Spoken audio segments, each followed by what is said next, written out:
How's it going, everyone? My name is Nicholas Jennings, and today we're going to be talking about the Simon Kinberg written and directed film Dark Phoenix. Dark Phoenix takes place in 1992, and it takes place around 9 years after the events of X-Men Apocalypse, in which we find out that during one of the routine missions by the X-Men, that there's this mysterious force out in space, and Jean Grey, who is part of the mission, gets absorbed in that little massive whatever the hell it was, and from there on forward, he begins to exhibit some very intense powers of telepathy and telekinesis, in which it causes a huge fission in the X-Men community, and a lot of other stuff happens. You know, in the nearly 20 years that we've had this version of the X-Men, there hasn't been a lot of really good X-Men films. But we can point to a few examples. X-Men First Class, directed by Matthew Vaughn, was a really fun movie. You had Logan, directed by James Mangold, which is also a really good movie. And then you had Deadpool. Deadpool is a really fun movie. It breaks the fourth wall, even though I wish it had a lot more breaking the fourth wall, but that's besides the point. And out of 3 of those films, you still have a bunch of them that just don't work. And I feel like, you know, for a franchise that's still being followed by so many people, that with X-Men Dark Phoenix, or Dark Phoenix, it really does feel like they just kind of grew lazy with this film. Now, as I mentioned before, Simon Kinberg wrote this film, and this is his first feature directorial debut. He did his first TV direction with The Twilight Zone, and I haven't seen that episode, but when it comes to movies, this is his first directorial film, and I feel like there's a lot of problems with this. And we've seen this in the past before, where they've given blockbusters to first-time filmmakers, and then and then they wonder why it failed so badly. And that's kind of where we are with Dark Phoenix, because in the process of watching Dark Phoenix, I had no emotions whatsoever of anyone in the film. Like, I had no physical connection, no emotional connection to any of the characters. There was the CG in this film, I have to mention. The CG, for the most part, is bad. There's some interesting uses of CG here and there, but the rest of it looks like garbage. Just pure garbage. The only thing that I can give a positive to with this film is some of the acting. James McAvoy is pretty decent in this film, so is, Michael Fassbender. Sophie Turner kind of tries to sell this story of Jean Grey, and she tries her best. I will say she tries her best. But the weakest one here, again, is Jennifer Lawrence, and it's partially due to how, cued out she was in this whole thing. Because by the time her big twist in the film comes about, I just really didn't care. I should feel emotion for this moment, but it just doesn't happen. So as you can kind of gather, I kind of want to talk about spoilers with this film, because there's just so much garbage I gotta go through. So, from here on in, spoiler warning. Okay? Spoiler warning. Now, one of my biggest issues with the film is continuity. And that's been a thing with the X-Men franchise forever. Continuity-wise, it's been an issue. And they tried to rectify that with X-Men Days of Futures Past by eliminating X3 and all that stuff. It just eliminates all those variables. So the only ones that were still canon is X1 and X2, X-Men First Class, Days of Futures Past, and other stuff. But here's where Dark Phoenix really fucks it all over. Dark Phoenix decides to kill off Mystique in the first act. They kill off Mystique, and it should be an emotional moment, as I said before, and I just couldn't feel it. I really couldn't. But because she is gone now, she won't be there for X1 and X2. She won't. And that's not even the only thing that things negate out of the book. At the very end of the film, Professor Xavier goes into retirement in 1992. Keep in mind, Charles Xavier is supposed to be at the X-Mansion in the early 2000s, leading a team of X-Men. So, where? How? So now not only does it negate the events of, X1 and X2, but without Charles Xavier out of this film, like because he's gone into retirement, and because there's no confirmation in later films that he came back out of retirement to be part of the school, it makes no sense. It honestly doesn't. It negates everything. It really does. Because without Charles Xavier, you could not send Logan all the way back to the 1970s for Days of Futures Past. You could not do that. Without Professor X, Logan would not exist. I'm just saying, Logan would not exist as a film, because most of that movie is hinged on the relationship between Wolverine and Logan. So now I have to assume that there are 15 different timelines now because of the implications of this film's ending. Like, my biggest issue with this film is this film's ending, because there's certain things that happen in this movie as a result of things happening in the first act and second act. The third act really fucks things over for the entire timeline.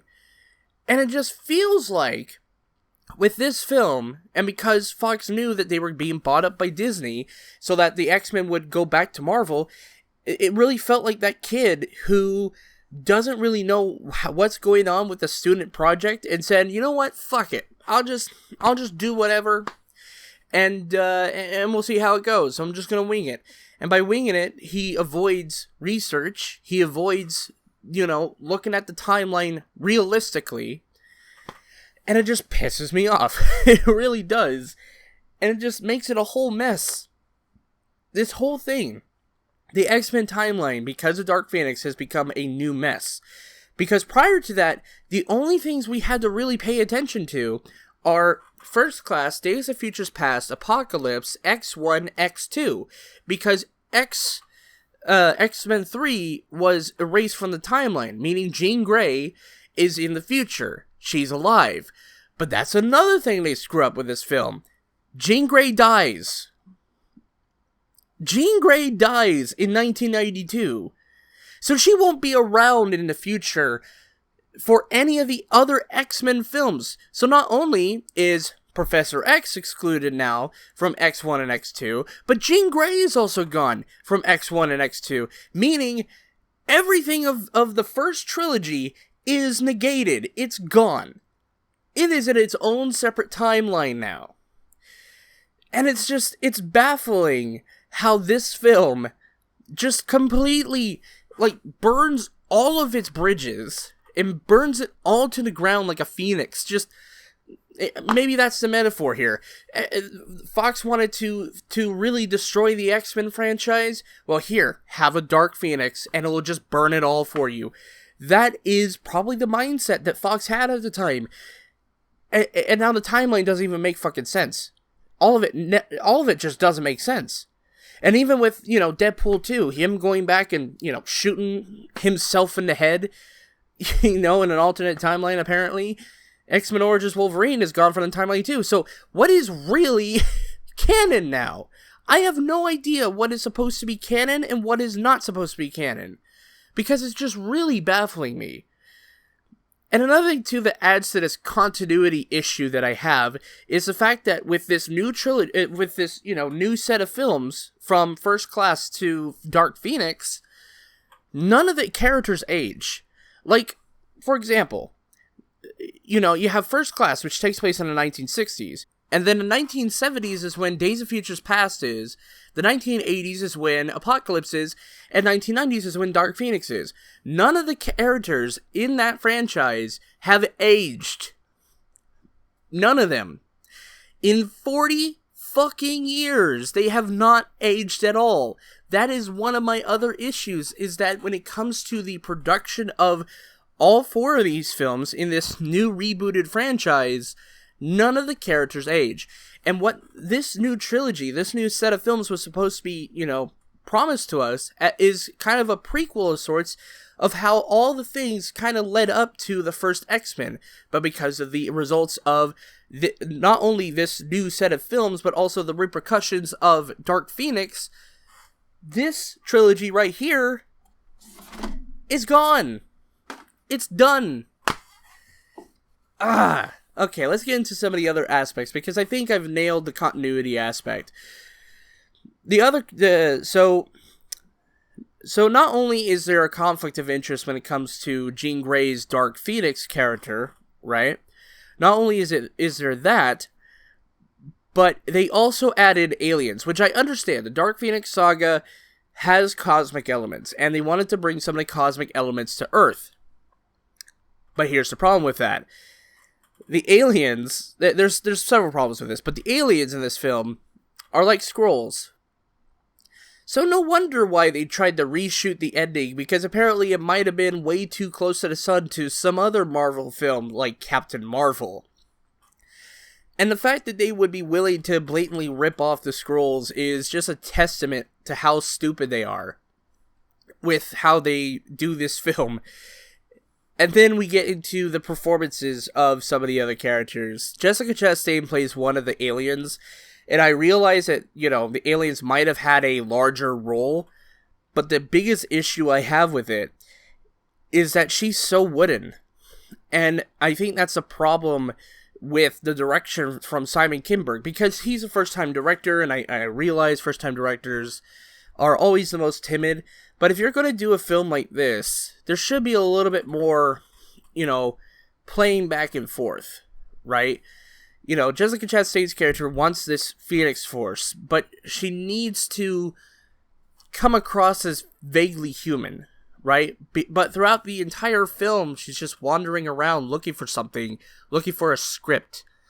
And it's just like, hey, Jessica, can you play this a little bit more like a human? I mean, I understand she's an alien, but the aliens in the film have established that they can learn language. Why not learn mannerisms? Why not learn these things to become more skilled at blending in?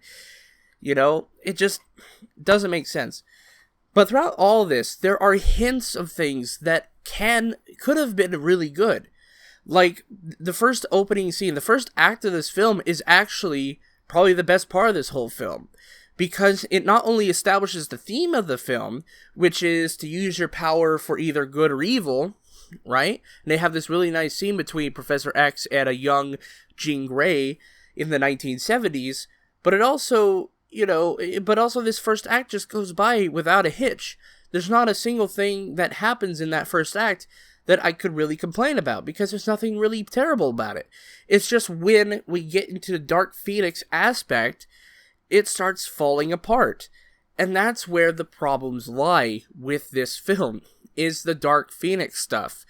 The script for what they consider to be the Dark Phoenix stuff is so bad. They misrepresent everything of Dark Phoenix, and for a second time in a row now, I feel like the Dark Phoenix saga has been completely just overlooked. Because the thing with the Dark Phoenix saga is that it needs to be built up to, right? Because Dark Phoenix as a comic is supposed to be this grand cosmic, catastrophe. It's supposed to be this huge thing, but no, it's more smaller in scope and scale, and it's just kind of bad. I mean, sure, we get to see the Firebird at the very end of the film, but by then it's already too late, and it pisses everyone off. My hope for when the X-Men go back to the MCU is that if they ever decide to do Dark Phoenix, please do it right. Please build it up. Because there's so many things that you could do with this. I'm not entirely sure if this is possible, but doesn't the Phoenix Force talk to the person that it's inhabiting? Right? Why not have a back and forth between Jean Grey and the Phoenix Force itself? Right? Instead of being manipulated by fucking aliens to do their dirty work, why not have her just try to work with this Phoenix Force, right? Now, I'm not entirely sure if that's, comics accurate, and please remind me in the comments if that's the case. But if the Phoenix Force can talk to the person that it's inhabiting, why not have some internal struggle there? There is an internal struggle with that. And I think you could have written something much better in that case. And you would have eliminated the really stupid-ass aliens out of this film and made it more of a conflict about Dark Phoenix, what Jean Grey is going through. And that's about it. I don't really have much else to say. I mean, the story is really shit. It eliminates pretty much most of the timeline. It burns all the bridges. And as a finale, it doesn't feel like it's a finale. It doesn't feel like it. Because we already know that these films take place in the future from the point of view of Dark Phoenix. So, out of all this, what am I going to give X-Men Dark Phoenix, or Dark Phoenix? Well, I think Dark Phoenix deserves a D-. Just a lousy, mediocre film. I mean, come the fuck on. How do you mess this one up a second time?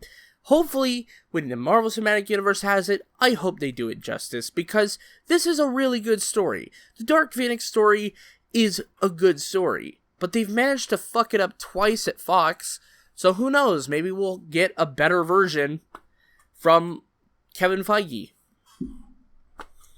So, that's my review for Dark Phoenix. I hope you guys enjoyed watching it. I gotta take some painkillers now because my head hurts. But, yeah, I'll see you guys in the next video. Peace. Fuck you, X-Men. Jesus Christ.